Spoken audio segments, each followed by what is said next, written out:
First, I'd like to thank Natalia and her team at NNI for the invitation to be a part of these. I've participated in several and always enjoy the interaction and the discussion that happens during these sessions.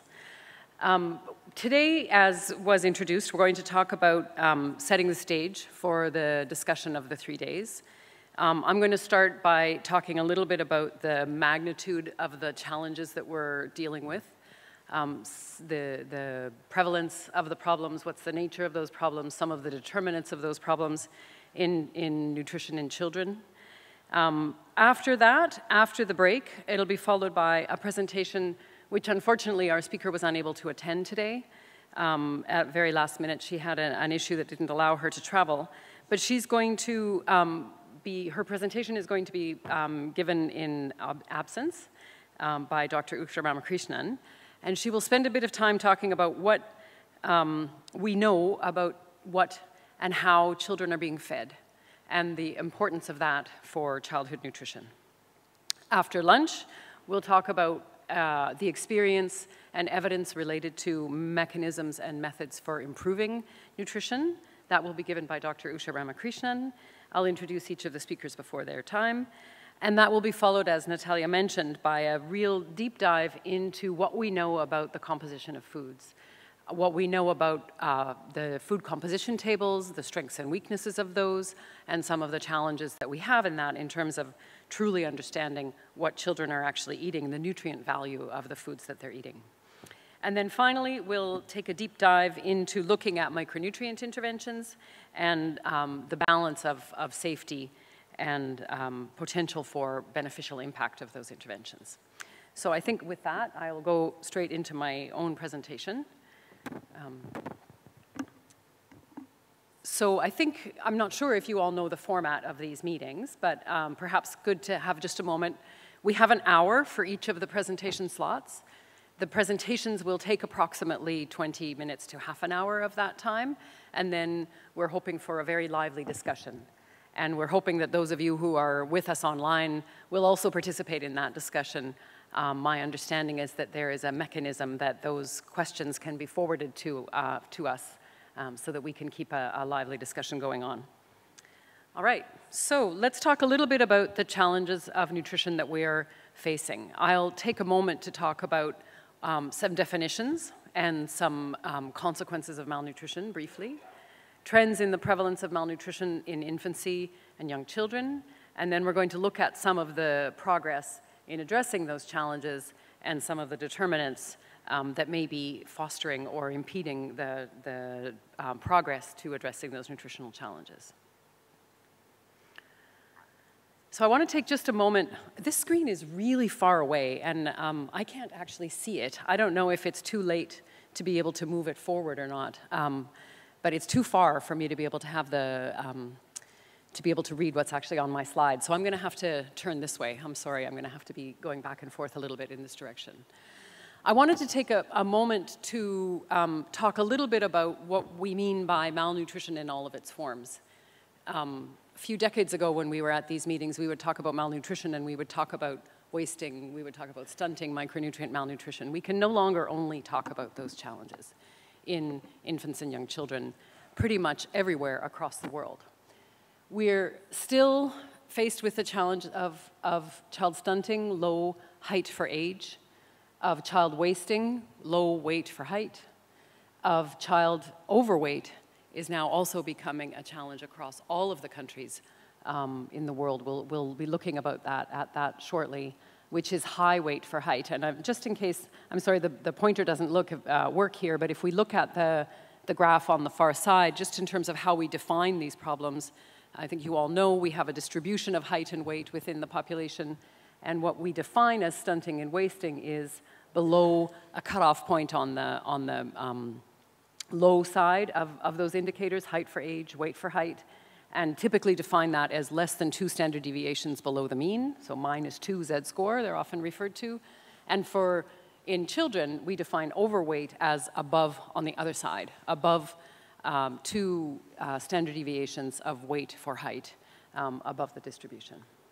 We also, of course, are still facing the challenge of micronutrient deficiency in many populations, and we have several biomarkers of micronutrient status in blood or urine below specific cutoff points for the definition of those problems. And in many cases, anemia is also used as a proxy for micronutrient malnutrition in populations. We'll talk about that a little bit more in a moment. I'm sure you all are aware of the consequences. Thank you for moving that. That's much better. Nutrition during infancy and childhood is critical for both short and long-term health, survival, growth, and development. Well-nourished children are much more likely to overcome the diseases and the illnesses during early childhood. They complete more years of schooling on average. They are more likely to have higher wages if they've been well-nourished in infancy and early childhood when they grow up, and often have several outcomes in family-related outcomes, birth outcomes, more positive if early life nutrition has been appropriate. I'm not going to spend a lot of time on the consequences because I think you all know those, medical background. We can certainly have conversations about that in the discussion if we want to. I wanted to show you this slide first. We usually and often talk about prevalences. This one doesn't. This one's talking about the numbers, just to get a magnitude of the challenge the burden that we're actually facing. There are approximately 151 million children who have not grown to their potential. Their height is stunted. 51 million children globally are wasted. But at the same time, 38 million children are overweight. This is among children under 5 years of age from the latest data in 2017. And as you can see from the numbers in the small boxes around the globe, there's no region in the world that all three of these are not coexisting at the same time. If we then look at the prevalence and the tendencies in those prevalence, we have seen an important reduction since 2000 in the global prevalence of stunting from 32.6% in 2000 to 22.2% in 2017. Very little change, slightly perhaps an increase in the global prevalence of overweight and obesity. And unfortunately, this graph doesn't show the tendency towards prevalence of wasting, but you see 7.5% globally is the estimated prevalence of wasting. Again, if we look across the globe, there are important variability, important differences in the prevalence. This is stunting that you see on this globe, and as you can see, India is still one of the most affected countries, as well as many across sub-Saharan Africa. With, I think I can't read those numbers very well, but I believe that the pink are over 25% prevalence at the national level in those countries. This is the prevalence across region and the trend in that prevalence from 2000 and 2017 in overweight. It is increasing across most regions around the world and rapidly so in some, particularly Eastern Europe and Central Asia, Middle East and North Africa. You can see a very wide error bar. Obviously, there's lots of variability across those estimates and the countries within those regions, but you're seeing a tendency towards rapid increase across those regions. Similarly, in North America, a very rapid increase, and globally, change from 4.9% to 5.6%. We continue to see a high prevalence of micronutrient malnutrition in children. This is on the top graph on your left is the global estimated prevalence of zinc deficiency. We'll talk a little bit more in a moment about what that data is based on, but you can see that there's been very little change. This is showing from 1990 until 2015, and you can see very little change across any region of the world within those time frames. Oh, sorry, these are individual countries. You see very little across the examples of the countries that have been put in here. On the right, you can see the prevalence of vitamin A deficiency according to the latest global effort estimates, and similarly, India, several countries in Central Asia, and much of sub-Saharan Africa still have high prevalence of vitamin A deficiency. We've done a great job of making beautiful visualizations of this data, but unfortunately, a lot of the data that underpin those beautiful visualizations are very old. And the data mapping and the nice graphics increase and modernize, but we're still using old data. Much of it relies on data that was collected 10 or more years ago. And as you all know, dietary patterns have changed dramatically in the past 10 years.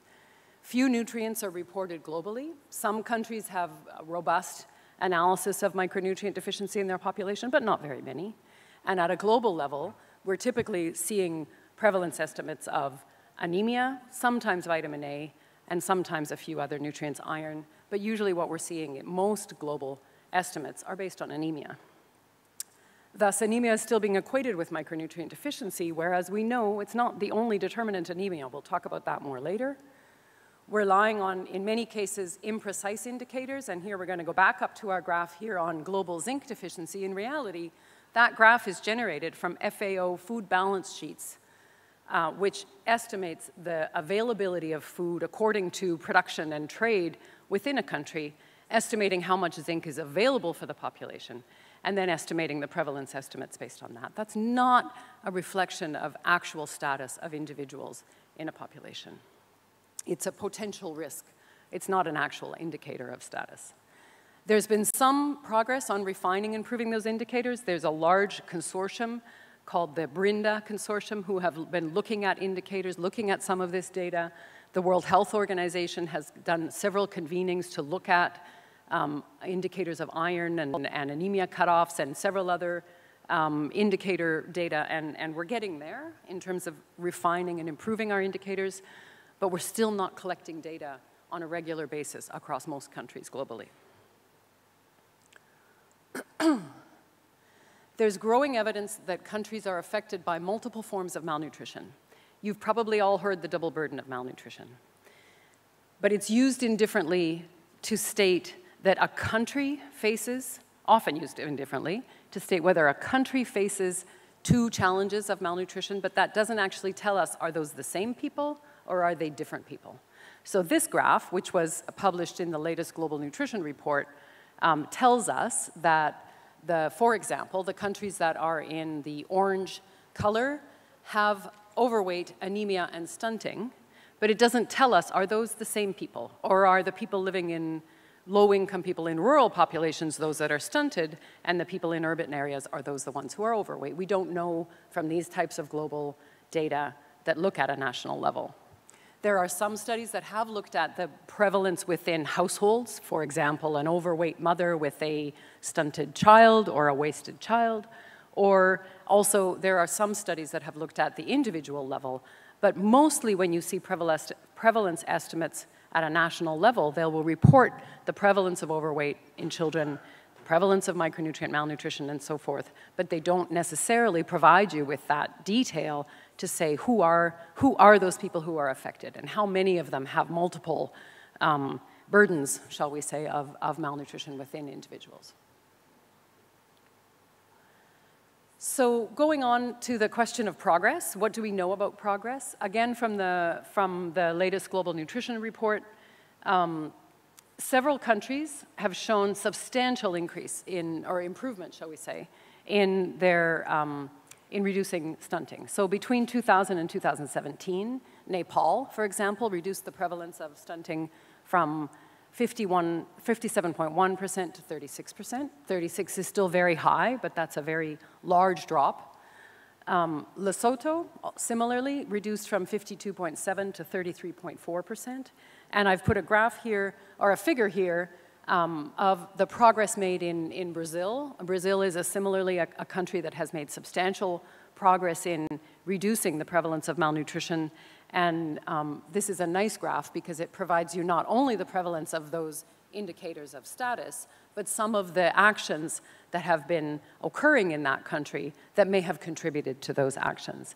And some of the intermediate predictors and determinants of malnutrition, for example, in 1990 to 96, the rate of exclusive breastfeeding, if I'm reading that correctly, somebody can tell me, I think it says a 7. I can't tell if it's a 7 or a 2 from here. But that went, it's 2? It's 2. Okay, so it's a 2. And then if you look at 2006 and to 2008, you're seeing an exclusive breastfeeding rate of 39%, thank you. A massive increase. And there were a lot of very purposeful actions that occurred in that country to make that happen. We do have, one of our speakers is from Brazil. We may put her on the spot later to tell us more about that. But that's a phenomenal progress. And we all know that breastfeeding is one of those critical determinants of early child growth and development. We'll hear more about that again in a little while. I want to spend a little bit of time talking about India to illustrate the fact that when we look at national data, we are only seeing a very, very small piece of the complex picture that is nutrition in that country. This is a district-wide analysis of the family health surveys that have happened in India in recent years. It was published in 2018, the reference is here at the bottom. And what the authors have done is look at district by district the prevalence of stunting across the country. And what you can see is that that prevalence doesn't, that prevalence diversity, which goes in the green from very low, low prevalence, in the blue, sorry, less than 20%, up to very high, which is greater than 40%, an enormous diversity. But if you look only at the national prevalence, you don't see that diversity. If you look at state-level prevalences, the divisions of state aren't here. There's certainly some tendencies across the states, but these colors of red, orange, and green and blue don't directly follow state lines. There are some diversity even within that, and I'm getting a nod over there from Usha, which is great. That means I haven't incorrectly superimposed that state-level map. Certainly the South is doing better than the Central and the North, but there's still challenges across, and there's districts where even in the South, you see 30 to 40% stunting in the states of the South, even though in some of those you also see less than 20% stunting. So what are the factors that determine that difference?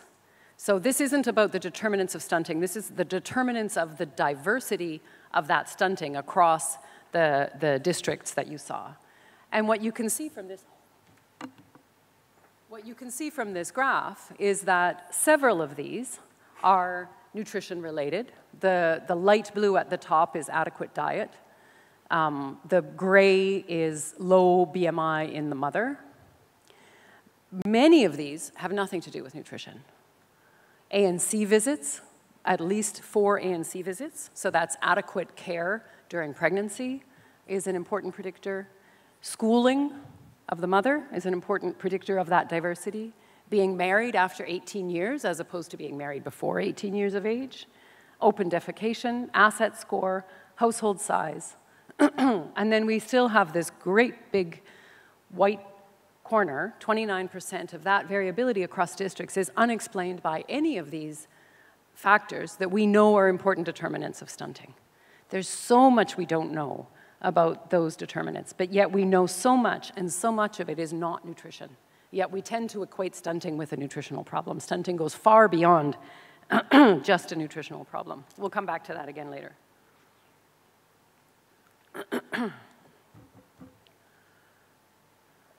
Disparity in income, we do know, is one of those critically important factors. This is not the outcome, but rather these are some of the determinants, the prevalence of these determinants among, in the blue, the lowest and highest wealth quintile. And this is, again, a global report, so it's not specific to any one country. And then in the orange, the light orange is rural, the brighter orange is urban, and in the bluish green, the lighter color is the lowest quintile, and the darker color is the highest quintile. So what you can see is, interestingly, rural areas and the more poor are continuing breastfeeding slightly longer. But if you go down to the third row, those children, once they start to eat foods, have poorer diets. They're not reaching the minimal acceptable diet. The lower income and the rural populations are less likely to consume a minimally acceptable diet during early life. They're less likely to have minimal dietary diversity. They are less likely to eat the sufficient number of times during the course of the day.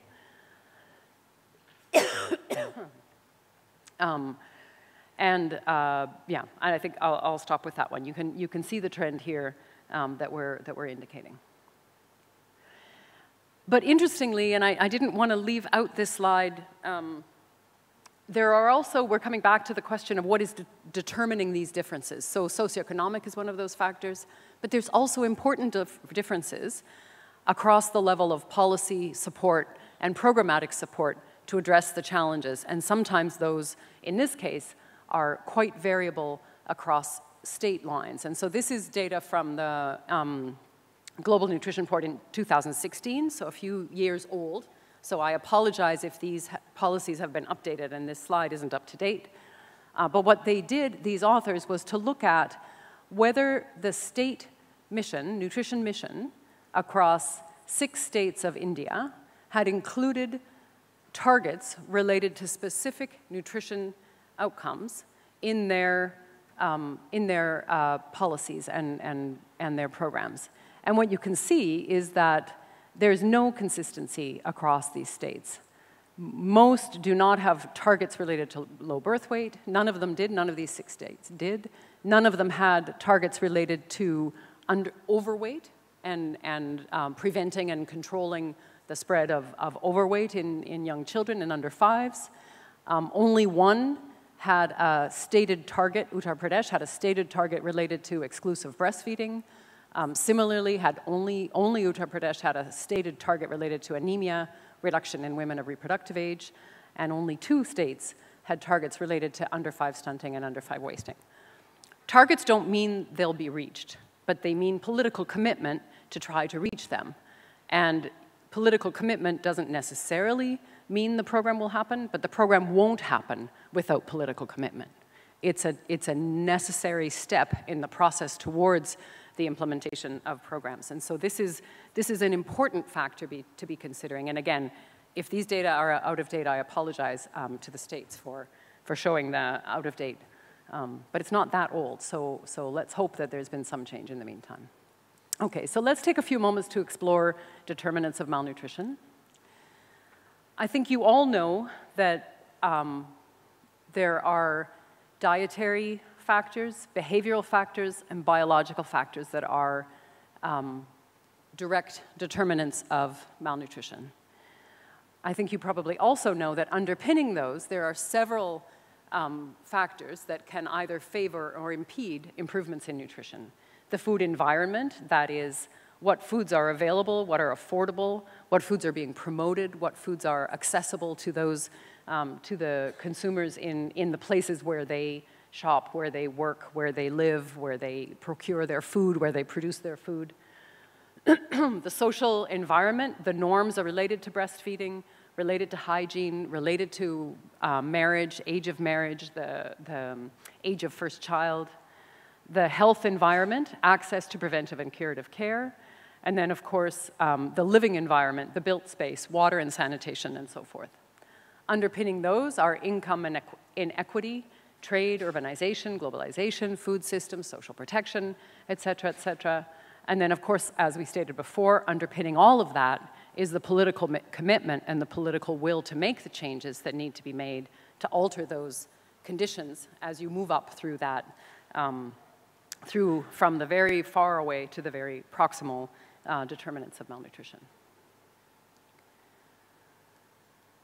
For stunting, this translates into a very complex set of determinants, and progress in addressing stunting has not been seen where we say these children need more and better food. It's where we've addressed many of these at the same time, looking at the political economy, health and healthcare, education, social protection, agriculture and food systems, water and sanitation. And I put this up not so that you can read it, because I know it's too small to be read on a screen like this, but so that we don't forget the fact that we can't just pick one of these boxes and say, we're going to pick and focus on that, and we're going to fix this problem. We have to stop looking for that magic bullet and focusing on that single box within these complex frameworks. They don't work. Just that box won't change things unless we address a little bit more comprehensively, and we focus this a little bit more comprehensively. For childhood obesity, we have much to learn still about the determinants and the potential for actions. But I did want to show this. I didn't find a global figure of determinants that I would have liked to, but I like this one because this is actually developed for the determinants of obesity in children living in First Nations communities in Canada. An enormous problem, incredibly high prevalence of obesity in the First Nations communities within Canada.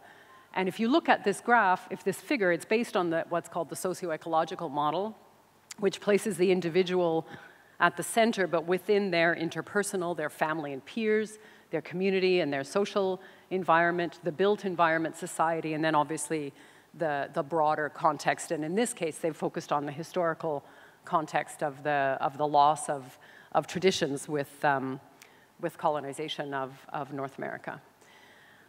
But there are certain, in the case of overweight, one of the other things I like about this figure is that they recognize that there are some unmodifiable biological factors that come into play, but there's a lot that are based on the individual. But that, again, just like in the case of stunting, that individual exists within a society, and focusing only on that individual, we are not going to address several of these other determinants, and we're not going to have impact unless we take into consideration the interdependency of the individual within the environment and the society in which they live. So taking a few moments to talk about anemia. Progress on reducing anemia has been elusive. Again, possibly because we've equated anemia with iron deficiency for a long time. This is the data from 1990 again until 2016, 26 years. And as you can see, across several regions here, you really aren't seeing much of a difference. You are in sub-Saharan Africa and South Asia, but that's gone down from 70 to 55%. It's not like we've addressed the problem that we have there. So what's going on here? We talked a little bit about the determinants, but I want to take a few minutes now to, again, deep dive into some data from India. I've had the privilege of being part of a group that's evaluating a program in India, and as a part of that evaluation, did a state-level representative, urban-rural representative nutrition survey in the state in 2016. And if you look first for a moment just at the right-hand table, you can see that in children 6 to 59 months of age, there is approximately 55–59% have anemia. That's based on, again, there's some differences, small differences between rural and urban areas. Iron deficient, 62–71%. 75%. That's close to 75%. Close to 3 of 4 children in Uttar Pradesh are iron deficient. Iron deficiency anemia is close to 50%. So that iron deficiency anemia here is defined as both low serum ferritin, which is indicative of iron status, as well as having anemia. 1 in 2 children. You can see also here the prevalence of vitamin D deficiency, B12, folate, zinc deficiency, and this is based on serum zinc, approximately 27–29%, vitamin A deficiency, 44% in urban areas, 53 in rural areas, and then the bottom one there, elevated alpha AGP, which is an indication of inflammation. You can see that 36–41% of those children are showing some reflection of inflammation. Just at the bottom there, just to look at their mothers, these are the mothers, women of reproductive age, mothers of those children, 36–33% are anemic, and approximately 50% have iron deficiency. So what does this mean? In terms of anemia, let's now look at the data that I've put on the left-hand side here. I pulled out the data from the NFHS in 2005 and 2015, and then we put, that's from the state data, and then the data that we collected. So in the children, if we look at those data, 73, 63, 58, 50, 56%. Is that a change? Are we happy with that? What does that reflect? In women, 49%, 52 in 2015-16, and 36% in our survey. Is this an improvement? So going back to the question of indicators, first, let's make sure when we make these kinds of comparisons that we should be making these kinds of comparisons. In this case, we should not be making these comparisons of the data that we collected with the two NFHS surveys. Why not? So in our study, for several reasons, I can tell you about them if you'd like to, we have, on women only, not on children, on women we have both venous blood for a hemoglobin assessment as well as capillary blood for a hemoglobin assessment. And if you look at the table, what you can see is that if you assess hemoglobin in venous versus capillary blood, you don't always get the same answer to that question of whether the individual has or does not have anemia. And this is in a case where we were very careful to make sure that we used a proper technique to collect that capillary sample. Capillary samples are harder to collect. You know, sometimes you have to push a little bit on the finger. If you push a little bit on that finger, you're going to dilute your sample. You'll get a lower concentration of hemoglobin. The field workers that we were working with are not doing that. We were checking that they were not doing that. And still, we have 24% who tested positive for anemia using the capillary sample, but in the venous sample were not anemic. That's where that explanation is in the difference of women between the previous sample studies and our state survey. That's where that difference lies. If you look at the capillary sample, 59% are coming across anemic, exactly the same as it was for women in 2005, 2015, 16. If anything, there's been a very small increase in the prevalence. There certainly hasn't been an improvement in the prevalence of anemia among women. So the second thing to talk about with anemia is that just like stunting and obesity, anemia has a very complex etiology, but programs typically focus on iron, and anemia is usually equated with iron deficiency when we think about programmatic approaches to address anemia. This is a path analysis that a student who is co-author with me on this paper did from the data in UP, and what you can see is that there are many factors here, as well as the nutritional and particularly infection and inflammation that are influencing the concentration of anemia.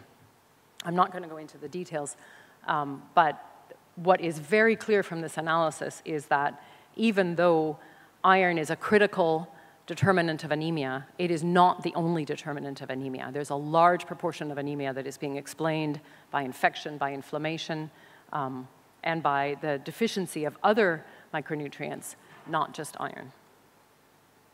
So some of the conclusions from that anemia review that we did, anemia has not decreased in UP in the past years in women or in children. In populations without malaria, we found less than 1% malaria in the time that we were there. We also tested for intestinal parasites, and we found a relatively low prevalence. So just to make that context, iron and inflammation are strong predictors of hemoglobin concentration and anemia. Iron is an important contributor to anemia. 78% of children and 74% of women in UP with anemia also had iron deficiency. However, we don't know, because many of those women also had inflammation and infection, and that's a very important predictor within our path towards hemoglobin concentration. We don't know the extent to which they will respond, even if they get additional iron, and we're going to hear a lot more about that, I think, in the afternoon from some of the sessions, and I don't know, perhaps also on Sunday. Other factors are also causing anemia in India, nutritional factors, as well as non-nutritional factors, infection, retinol deficiency, vitamin A deficiency, folate deficiency. And it's very likely that just like with stunting, that there's going to be heterogeneity of these causes and the contribution of these causes by region, perhaps also by season, particularly in the regions of India where you do have malaria during certain seasons, or very high infection diarrhea rates during specific seasons. Okay, to conclude, there are multiple forms of malnutrition among children, and they coexist in countries pretty much globally. The extent to which they coexist, again, in families and within individuals is still not well documented. All forms of malnutrition have complex etiology, and where actions to address those determinants consider this, there has been some progress made, for example, from those countries that we discussed briefly for stunting. Policies and programs, however, are lagging to address all forms of malnutrition in countries, without exception, almost without exception. Further evidence of how to prevent and control childhood obesity are urgently needed. They do not yet appearing on the policy and program narrative in many countries, low and middle income countries particularly. Up-to-date data on the burden of micronutrient malnutrition is lacking in many countries globally, and this data is urgently needed to be able to better focus programs to the reality of the causes of those deficiencies and to the populations that are affected. Thank you.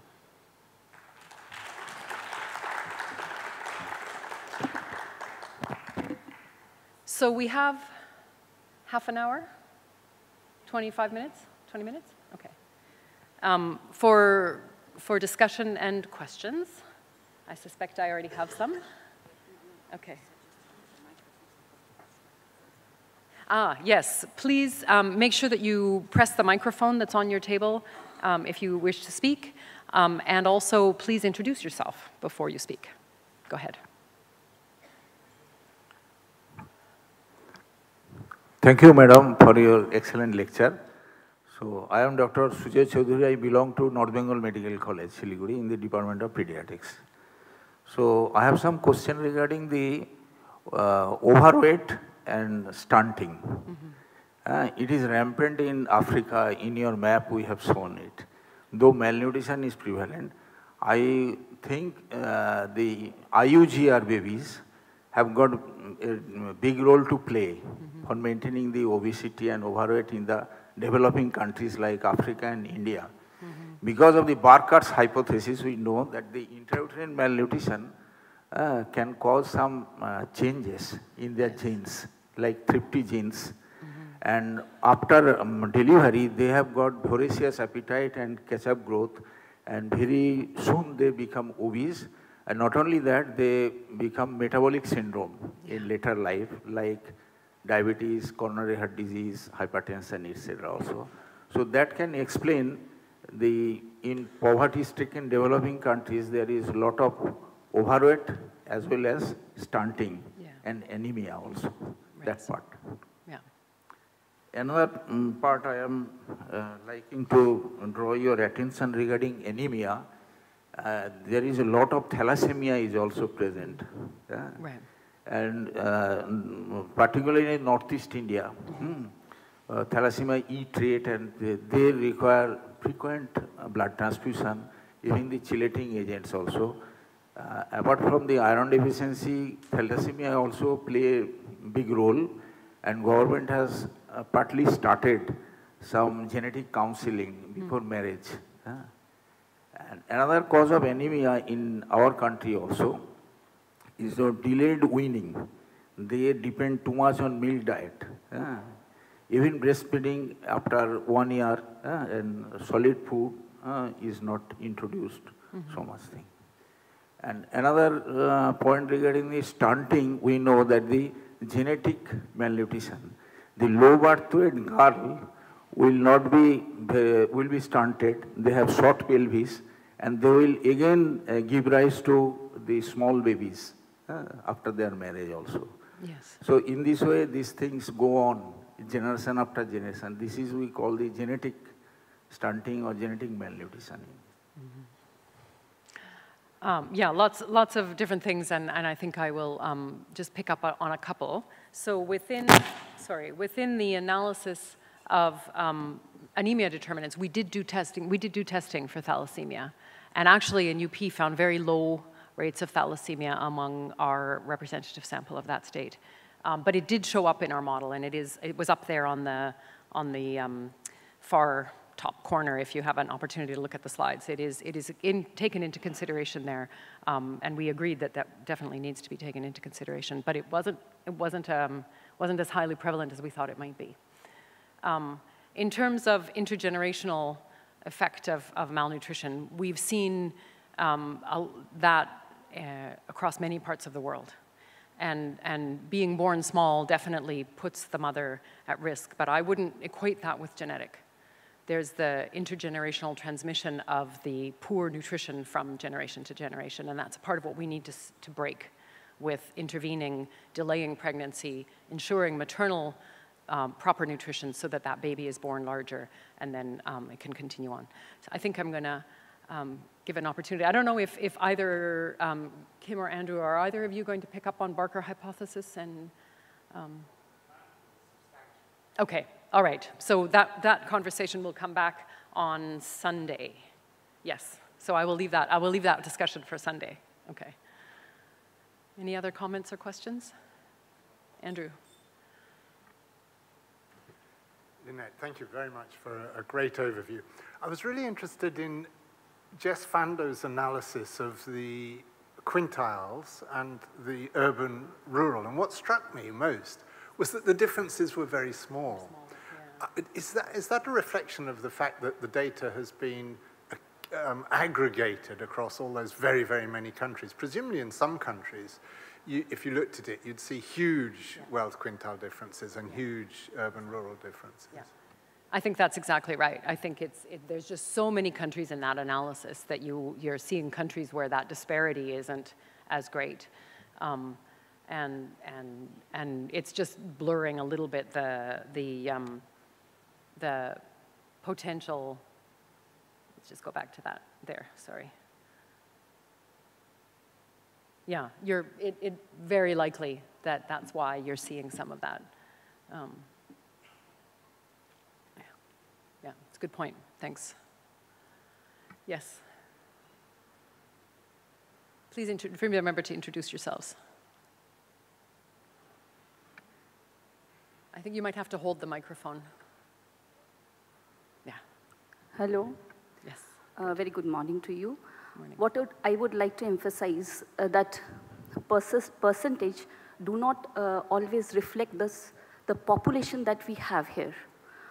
A country with 4.4 billion children account for almost more than 3 billion. And an increase, if there's a decrease in 10%, it's a lot of number. Mm-hmm. That is very important. Another factor that the children going to the government sector are big, but not going to the government sector is equally big. Going to private clinics, mm-hmm. going to quacks, and there we are not getting the numbers. They are escaping the services provided by the government, mm-hmm. and are lost to the numbers. Mm-hmm. Thirdly, as far as nutrition is concerned, not only nutrition of children, but of the mother is also very important. Because as it is, very young mothers are there who are not themselves mature enough. Considering the social status of fabric that we are right now having, we are having a run back into the girls getting married again early. So a mother who is underfed, if the baby is on breastfed, so the milk the mother is offering to her child is deficit in iron itself. Yeah. So these are the factors which need to be considered. Another big factor is the working mothers. Working mothers do not have the support or social support that their children should need. Very often are left to caregivers who have very little knowledge of feeding children. Mm. Very often, money cannot buy health for their children. So these are some of the sectors which need to be worked. Yeah. Yeah, thank you. I think in terms of the prevalences that are shown here, both from the analysis that Purnima Menon did as well as the state survey in UP, those are population-based surveys. So they're not only among users of a particular system. So those data do represent the state and the districts that were shown here. But you're absolutely right that in a country of this size, a very small difference in prevalence can represent a massive number of children. And you're absolutely right. If you look back, I think it was the first slide here, if you look at the numbers of children affected and you look at Asia, obviously the numbers are massive. So a small prevalence change does make a very big difference. You're right. And yes, in terms of age of marriage, that was, if you look at this analysis that was done by again on the India data, age of marriage is accounting for marriage later, delaying marriage until at least 18 years is counting for 7% of the variability of the prevalence of stunting across districts. It's a critically important factor in improving child nutrition. And couldn't agree with you more on support for working women. For all, as a working mother myself, but having had the privilege of being able to pay for the support that you need, it is a critically important factor that we support women as they move into the workforce. Absolutely, for breastfeeding, but also just generally for care and feeding of children. Yes, in the back. Please introduce yourself. Yeah, I'm Dr. Shomitra Datta. I'm one of the pediatricians practicing in this city itself. One interesting thing I would like to point out regarding the statistics bit is that the prevalence of thalassemia carriers rather than thalassemics. I mean, it was reported very recently in one of our Indian journals. It could vary between 6 to 18%, and that's a huge figure. And so maybe the lower sort of hemoglobins could be attributed. I mean, 18% in a population of, say, 1.4 million or whatever children. And remember, 40% of Indian population comprises predominantly of children.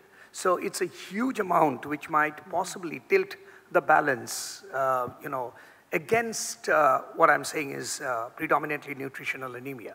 That's one point. The second important thing is the infestations rather than infections have a predominant role to play here in this country as well, which possibly has not been depicted so well in the statistics. It's not reflected. I think it should come up as a separate point. And maybe that can also sort of modulate the figures a little bit here and there. We expected in UP to see a very high prevalence of infestation, and we didn't. It was much lower than we anticipated. That path analysis illustrated the factors that became determinants of anemia, and it didn't actually stay in the model as a primary determinant. And I think that was just because in that particular population, and I think it may be, perhaps there's a seasonal element there. I think more than that, maybe the studies, the figures are affected by the values which are, or possibly the microscopic examination of the stools. I think, I'm sure that's the only determinant here. Okay. But we don't have, I mean, it totally depends on, a stool sample to really detect. It takes a little bit of time, and I wouldn't be surprised if many of these reports would be fallacious. So, but infestations are definitely prevalent to a very great extent, very sort of conflicting with what you are showing here. But unfortunately, that's the figures you have. Andrew? Maybe I could follow on with that comment, because I think this is a very, very interesting point, and really underlines what you were saying earlier, which is that there's huge heterogeneity in different regions.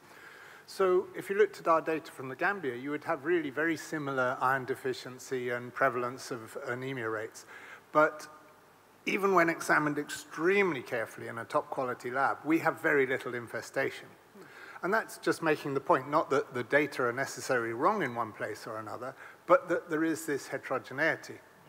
And that's one of the difficulties we need to try when we're doing global recommendations. We need to be able to include in that all these differences so that people in different states or in different countries or different cities or even in different hospitals, because you'll get a different pattern according to the clientele that you have at that hospital, have to be sensitive to these nuances. And that makes it difficult, because on the one hand, we're trying to encapsulate the big picture, but we have to understand, and I thought you showed that beautifully in the state level, the region level analysis in India.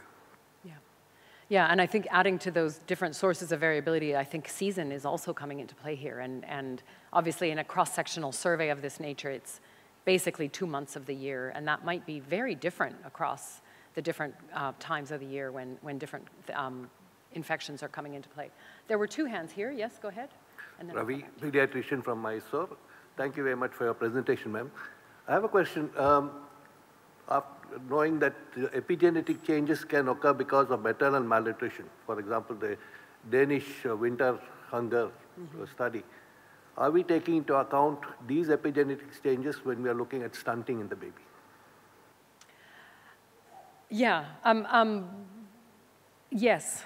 If you look at that complex figure of determinants of stunting, maternal status and maternal both long-term in terms of her own growth and her own size, as well as her nutritional status before and during pregnancy are a critical piece of that. Absolutely. I think that was your question. Are we overestimating stunting as because of malnutrition, not because of epigenetic changes which are being transferred across generations? 2 generations back, mother is malnourished. Baby continues to have epigenetic changes which will keep him short. Yeah, I think we're still calling that malnutrition. That, like I was commenting to the other, it's the intergenerational transmission of malnutrition, but not by genetic factors, but by common environment. And I think that's what we're seeing here is that the mother is in a deprived environment that translates on to the child. I'm not talking about that. Supposing 2 generations back there was maternal malnutrition. Now the mother's nutrition, the present generation mother's nutrition is good. Okay. Baby is still short because epigenetic changes have occurred 2 generations back. How do you account for that when you're looking at stunting? Okay, here's our master. Just to give you a preview, an advert, my colleague Matt Silver will be covering this in some real detail on Sunday morning. So you're quite right to raise it, and we were very cognizant of that when putting the program together. So Matt will address that on Sunday morning. Okay, yeah, sorry, I wasn't understanding your question.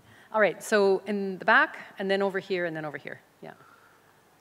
So good morning, madam. I'm Dr. Shogunathan from Tamil Nadu. So what are the factors contributing to anemia in obese children? Is there any study available? Apart from the simultaneous obesity and anemia. I am not aware of studies that have specifically looked at that, and particularly not in the Indian context. But I could hypothesize in children. A lot of it comes down, let me speak for a moment about Mexico, because I've spent most of my professional career living and working in Mexico, and I know dietary consumption there and determinants of malnutrition much better than I do in any other country in the world.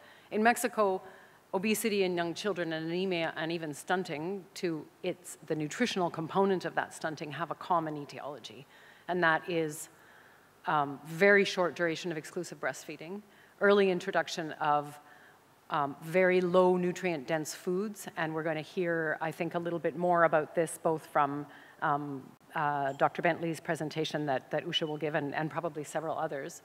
But they have a common problem, and particularly in Mexico, first foods are energy dense but nutrient poor.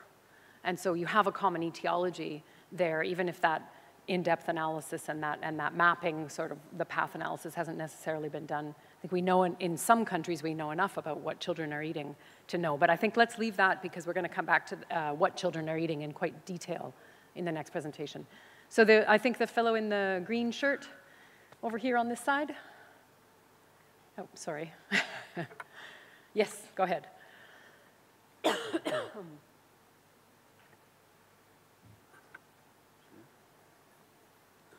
I'm Dr. Ravi Kumar Yes. from Hyderabad.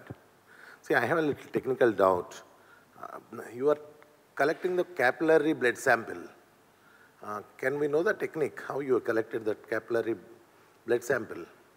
So the data that I showed on the prevalence estimates in the table are all based on venous, because the venous is the data that we wanted to have that comparability. The capillary sample that was used as a comparison, and then different reasons why that was done, was with proper training and sampling technique, where it was a single drop, but it was a non-milked drop from a single finger prick, second drop, first drop taken away, and second full drop coming out and putting it directly into the... Squeezing, without squeezing. Sorry? Without applying any pressure. With no pressure, exactly, yeah. Okay, yes. Sorry, first behind, and then I'll come back to you. Yeah. All right. I'm Dr. Hemsagar Rimal. Sorry, my voice is a little husky today. Me too. I'm from Nepal. I'm a faculty in one of the medical colleges in Nepal. It was a very nice presentation you gave. I was curious to know, in your findings in Uttar Pradesh, where prevalence of anemia or iron deficiency was 71% and vitamin D deficiency was 12%. I did a kind of research in Nepal recently and published as well. I found quite a strikingly higher number of children I studied were vitamin D deficient. Actually, in my study, I found more vitamin D deficiency, more than my expectation, than even iron deficiency anemia. I'm wondering, would that data you showed just now be different if you combine how many of those children would have iron deficiency as well as vitamin D deficiency together? Because I'm following up my previous research with another study now, trying to look at children who are both iron deficient as well as vitamin D deficient. I mean, it's important for us, country like Nepal, where we can't, individually assess the micronutrient deficiency. And if we get an idea by one of the research saying that probably if there is iron deficiency, higher chances of having vitamin D deficiency or zinc deficiency together, that might help us in policy setting, when it comes to intervention. That's why I'm thinking whether combining those data together and analyzing would be helpful. Okay. Thank you. Yes, I'm sorry, I don't have that data on the top of my head. We did look at that. And the other thing I wanted to point out here is that there's not, I'm not a vitamin D expert by any stretch of the imagination, but when we were looking in the literature to determine which cutoff point to use, we found several, and we chose this one as not the most conservative cutoff point. But our prevalence changes dramatically if you use some of the other cutoff points. So first, in terms of your finding that there was a lot more vitamin D, I'd be curious to know whether you used our same cutoff point for children, because that made a very big difference in our sample. There was a lot of people hovering around that cutoff point. Yeah, I don't think I would have to look at my data to be able to respond to your question and how much they are coinciding. But it didn't strike us as one of them, at least in this population, was, there were a lot of the children that had one micronutrient deficiency had several, let's put it that way. Yeah. Okay, so I would like to pass along to you in front. Yes. Well, you have been mentioned. I'm Muhammad Abdul Rahman. I'm from Vijayawada. I'm on the faculty of the medical college. As I have gone through the data which you have given regarding the undernutrition, the stunting part. And regarding the undernutrition and stunting, not only the poverty, not only infections, infestations, and other things, the cultural factors, taboos, customs, also social factors, climatic factors, they contribute a lot. Yes. I think that also should be part and parcel of the survey. Absolutely. How these factors are contributing to the stunting, because we are always discussing about the micronutrient deficiencies and food and then other things. but these cultural factors and taboos which are prevalent in various parts of the country is not addressed. Mm-hmm. Yes, that's a very, very fair point. So yes, here, and then the two questions, the woman in the white jacket, and then you with your hand up, yeah. I'll come back. Yeah. Hi, I'm Dr. Sarla. I'm a practicing pediatrician. I just wanted to bring your attention to the female literacy. I think that plays a very important part in the nutrition of the child. Yeah. And as you've already shown, that 10+2 schooling, that also depicts in your graph in India, particularly in the Kerala region, the south, yes. The females are supposed to be more literate. And this plays a very important part in the education, in the nutrition of the child. Yeah. So I just wanted to draw your attention on that. Yeah, very, very good point. And I think it's the nutrition of the child, it's also the delaying of marriage and several other factors that become together there, I think, as well. Yes, in the white jacket, and then I'll come to you, yeah. Sorry, first the woman in the white jacket, right behind you, yeah, go ahead. Good morning, Geneviève from Switzerland. So you have shown that there has been very little changes in micronutrient deficiency in zinc, vitamin A, and later on iron. Could you give us your opinion on the role of food fortification initiatives and the potential they have in contributing to progress? Yeah, I have to say, I did say that there was very little progress, but I think a lot of that is just that we just don't know because we just don't have the data. And often what you're seeing is new graphs presented in new ways and the trends shown. But when you actually go back and you look at the data that are informing those trends, they're still just old data. So I think that your question can't be answered by these national level data, and what you need to do is look at program evaluations of food fortification, and you need to look at countries that have done tracking of status, that have programs and so forth. And I think the potential of food fortification, if it's well designed, i.e. there is a problem to be addressed, first of all, and they've got the right nutrients, and they've got the right food vehicles that are consumed by a high proportion of the population, and the food is actually fortified the way it should be fortified, because there's a lot of issues. We could have a whole nother conversation. I spend a lot of my time evaluating food fortification programs, as a matter of fact. There's a lot of problems with industry compliance. So the legislation may be there, but is the industry actually complying? So there's issues with countries having chosen the wrong food vehicle and not one that is actually being consumed by a large proportion of the population. And then there's issues around industry compliance. And if that fits together, the right problem, the right vehicle, and a well-functioning program, we've seen quite important contributions of food fortification to prevention and control of micronutrient malnutrition. Yes, to the next. Sorry, still one person in the back. You have just other people who haven't had a chance yet. Yeah. Very good morning. Thank you, ma'am, for a nice presentation. I am Dr. Nirmal from Odisha. I am a faculty in a medical college. So my question is two. One is that during the last, this data is showing that during the last 10 years, from 2005 to 2016, there is a very little improvement in terms of anemia perspective. Yes. But if you see this economic condition of the people or general living, it is very much high. A rise from the very base level to this living condition of the people, including all countries all over the world, has increased. So whether this improvement of this very little is due to economic improvement, education, or it is due to government various programs. This is question number one. And number two is about the molecules which are responsible for anemia. Sorry, I'm having a bit of trouble hearing you. Can you please speak a bit closer to the microphone? So about these molecules which are responsible for anemia till now, like iron, iodine, copper, these are the molecules we are taking till now for determining these are the micronutrient responsible for anemia.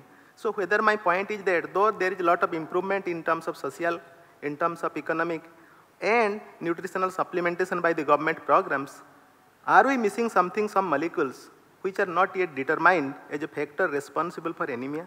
Is there any molecules we are missing which is a very not known till now? Is there any progress or any research is going on regarding determining as new molecules or new proteins or something which are lacking?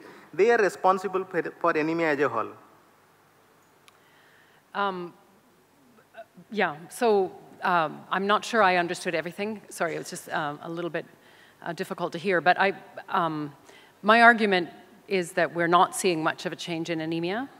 And I think that's because, number one, we've been paying too much attention to iron and not enough attention to the other determinants of anemia. And even where iron interventions are in place, I know a lot of I think nationally there's an iron folic acid supplementation program for pregnancy. I'm not sure about women of reproductive age. I'm looking at Usha. In several, but coverage and compliance with those programs is often quite low. And I don't know whether, I would leave it to the other local experts to say whether we know what the coverage and control of those programs are. But I think a big part of the problem is that we're not paying attention to those other determinants of anemia, and we're not seeing the progress that we should be, because it's not all about iron. And even if you're giving iron, if the inherent infection and inflammation isn't addressed, those underlying factors, I think perhaps Andrew would come back to that question. We may not be seeing a response to iron treatment to the extent that we might expect if we're not addressing simultaneously some of those other issues. Because of this government program, because of these ASA workers in particular in India, the programs are very well implemented, but still then there is no improvement. Right. So whether we are missing something, that is not the iron and folic acid and copper itself or zinc only. So that thing has to be taken care of. Iron is definitely a major contributor to anemia, but it is not the only contributor, and it may not be, like I said, the response may not be there if you're not simultaneously addressing the other challenges that they're facing. Okay, do we have any questions online? And if not, then Sorry? Over here, sorry. Go ahead. Yes, sorry, I didn't see you there. I am Professor Syed Musa from Northeast Medical College, Bangladesh.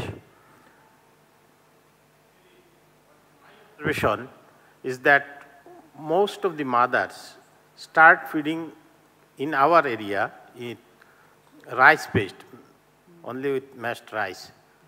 That shows that knowledge is more important. Most of the mothers have no knowledge. So how to address these issues? To me, I'm thinking that if there is any syllabus in the school, that there are many things is taught in school, but knowledge about what to be fed in pregnancy, what to be fed in infancy, and what to be fed children is not given properly in most of the school syllabus. So need to be a commitment from national level or national level, and we have to promote to introduce these things, that knowledge should be given. Otherwise, many programs will not be successful, because food is available, but people are not getting. And even the doctors are not talking about the type of food, what to be fed. So it's a problem. And second, almost answered, is we are using venous blood. We're never using capillary blood. Is it okay? If you do any comparison, you have any comparison or not? I think we are doing venous blood, and we are dealing over this. And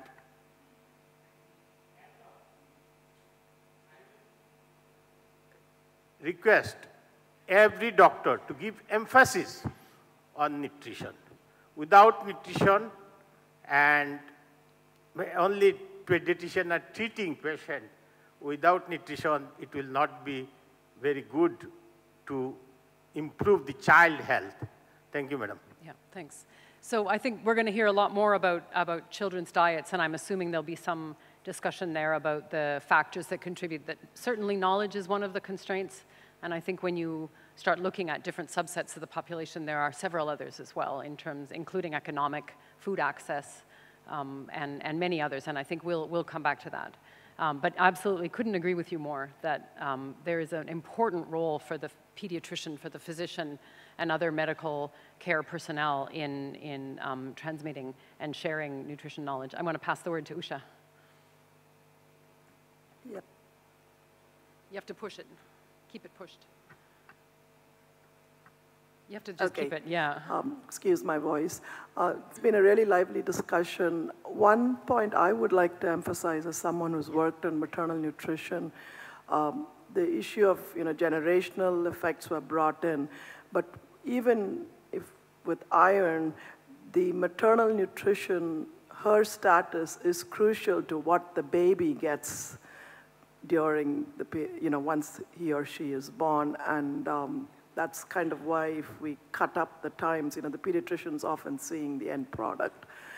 That would be really important. I mean, somebody raised the issue of quality of breast milk. We actually have very little data, but we know that if maternal nutrition is improved preconceptionally and during pregnancy, that has a lot of downstream effects. So I just wanted to bring that to, we're not going to talk about it during this meeting, but your slide clearly shows 50% of those factors are before the baby is born. That's right, yeah. Okay, thank you very much. We're going to close this session. I believe we have a coffee break.